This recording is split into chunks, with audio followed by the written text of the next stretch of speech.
I want to take a moment to thank everyone for their engagement, for taking the time out of their busy lives to come together today for this very critical briefing as we dive into, I think, the most compelling evidence relative to the reality of what is happening at Skinwalker Ranch. Jay, appreciate you pulling together a team of esteemed experts to help us better understand what we have documented at the ranch. I appreciate it. I think this is going to be a really good review because the folks we brought together, we're trying to get the experts in their field so that we can solve Skinwalker Ranch.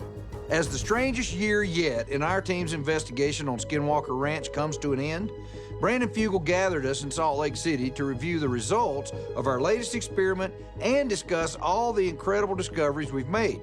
And joining us were several high-profile guests, including my former boss from the UAP Task Force, Jay Stratton. Jay is a retired Army intelligence officer who oversaw Robert Bigelow's investigation of Skinwalker Ranch for the federal government in the early 2000s.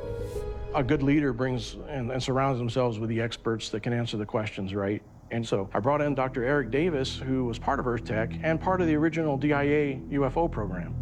Your work, Dr. Davis, laid the foundation in many respects for what we are doing today. Thank you. Dr. Eric Davis is an astrophysicist with 40 years of government and private sector experience in space exploration and military intelligence. He was also part of Robert Bigelow's ranch investigation.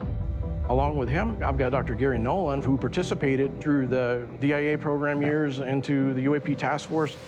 Dr. Garry Nolan is a professor at Stanford University and worked with me and Jay on the government's UAP Task Force to investigate unidentified aerial phenomena that many of our military members have reported encountering in recent years across the globe and even on Skinwalker Ranch.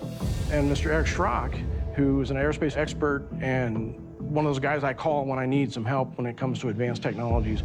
I have a 30-plus year background in the development of advanced aerospace systems. And I'm really excited to be here today and see what all we can find out. Well, we appreciate your insights. Thank you.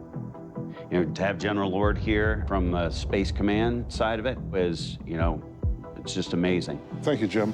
Lance Lord, former commander, Air Force Space Command. My background as commander of Air Force Space Command comes from the intercontinental ballistic missile missions, nuclear strategy, work in the Pentagon, and my job as the chairman of Omnitech and with support of Brandon Fugel and the whole team is to make sure we drive the resources to help the investigative process.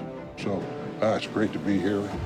I appreciate that. I think bringing together a multidisciplinary team of experts will help us carry the investigation forward.